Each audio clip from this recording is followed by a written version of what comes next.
बहुत दुखद है लोकतंत्र में इस तरह की घटना होना। जो इतनी सीनियर लीडर हैं, मुख्यमंत्री रही हैं वहाँ की, और उसके बाद उन पर हमला हो जाए और जिस तरह का व्यवहार हो रहा है, अगर सरकार करवा रही है तो ये बहुत निंदनीय है। क्योंकि ये सरकारें तो आती जाती हैं, किसी को अपमानित आप कैसे कर सकते हैं? वो भी चुनी हुई मुख्यमंत्री थी, आज नहीं है सरकार में, तो बहुत ज़्यादा फासले से नहीं हारी हैं। सेंटर फोर्स नहीं लगा होता तो शायद वो चुनाव नहीं हारती।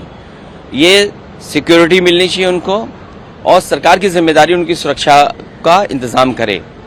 जो सरकार कानून ला रही है, सरकार पहले ये बताए कि भारत का पैसा कितना बाहर चला जाता है।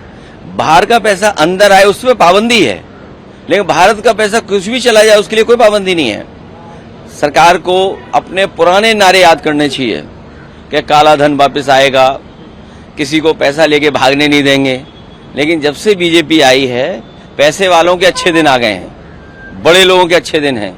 जितना चाहो उतना पैसा ले जाओ कानूनी तरीके से और गैर कानूनी तरीके से, उस पर पाबंदी कब सरकार लगाएगी?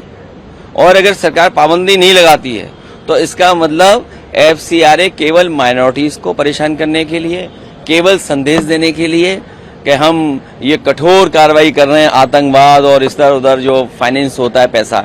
लेकिन सच्चाई ये है कि भारत का पैसा कितना बाहर चला गया। अगर 10 साल में 1 लाख करोड़ आया होगा FCRA में, वो तो कानून है, बैंक से आता है, नियम है, उसके नियम फॉलो करते हैं। तो ये सरकार के पास जब कुछ नहीं बचता है तो अब क्या ला रहे हैं? इसके बाद लाएंगे डिलिमिटेशन। भारत की सीमा नहीं बचा पा रहे। आज भारत का क्षेत्रफल क्या है वो नहीं बता पा रहे। भारत का क्षेत्रफल 2014 से पहले क्या था, और आज जब भारत बीजेपी की सरकार में, तो भारत का क्षेत्रफल क्या है वो नहीं बताना चाहते हैं। लोकसभा का क्षेत्र बदलना चाहते हैं, क्षेत्र ना बदलें, भारत की सीमाओं को सुरक्षित कर दें।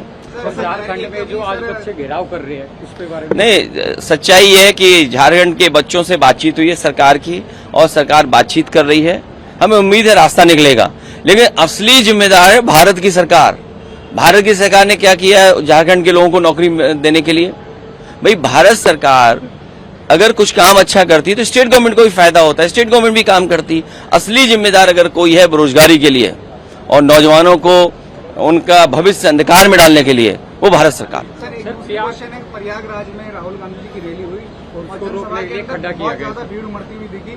जो बकायदा बारिश का मौसम था, कीचड़ का माहौल था, तब भी वो भीड़ उमड़ के गई। और अगली बार जब आओ तो कैमरे अपने ये बड़े कर लेना, ये जो है ना आपके कैमरे बड़े कर लेना, तभी जनता आएगी, वरना आएगी नहीं।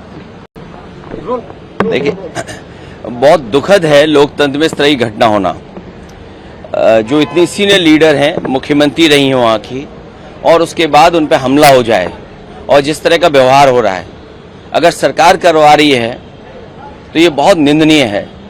क्योंकि ये सरकारें तो आती जाती हैं, किसी को अपमानित आप कैसे कर सकते हैं? वो भी चुनी हुई मुख्यमंत्री थी, आज नहीं है सरकार में, तो बहुत ज़्यादा फासले से नहीं हारी हैं। सेंटर फोर्स नहीं लगा होता तो शायद वो चुनाव नहीं हारती। ये सिक्योरिटी मिलनी चाहिए उनको, और सरकार की जिम्मेदारी उनकी सुरक्षा का इंतजाम करे। जो सरकार कानून ला रही है, सरकार पहले ये बताए कि भारत का पैसा कितना बाहर चला जाता है। बाहर का पैसा अंदर आए उसमें पाबंदी है, लेकिन भारत का पैसा कुछ भी चला जाए उसके लिए कोई पाबंदी नहीं है। सरकार को अपने पुराने नारे याद करने चाहिए कि काला धन वापस आएगा, किसी को पैसा लेके भागने नहीं देंगे। लेकिन जब से बीजेपी आई है, पैसे वालों के अच्छे दिन आ गए हैं, बड़े लोगों के अच्छे दिन हैं। जितना चाहो उतना पैसा ले जाओ कानूनी तरीके से और गैर कानूनी तरीके से, उस पर पाबंदी कब सरकार लगाएगी? और अगर सरकार पाबंदी नहीं लगाती है तो इसका मतलब FCRA केवल माइनॉरिटीज को परेशान करने के लिए, केवल संदेश देने के लिए कि हम ये कठोर कार्रवाई कर रहे हैं आतंकवाद और इधर उधर जो फाइनेंस होता है पैसा।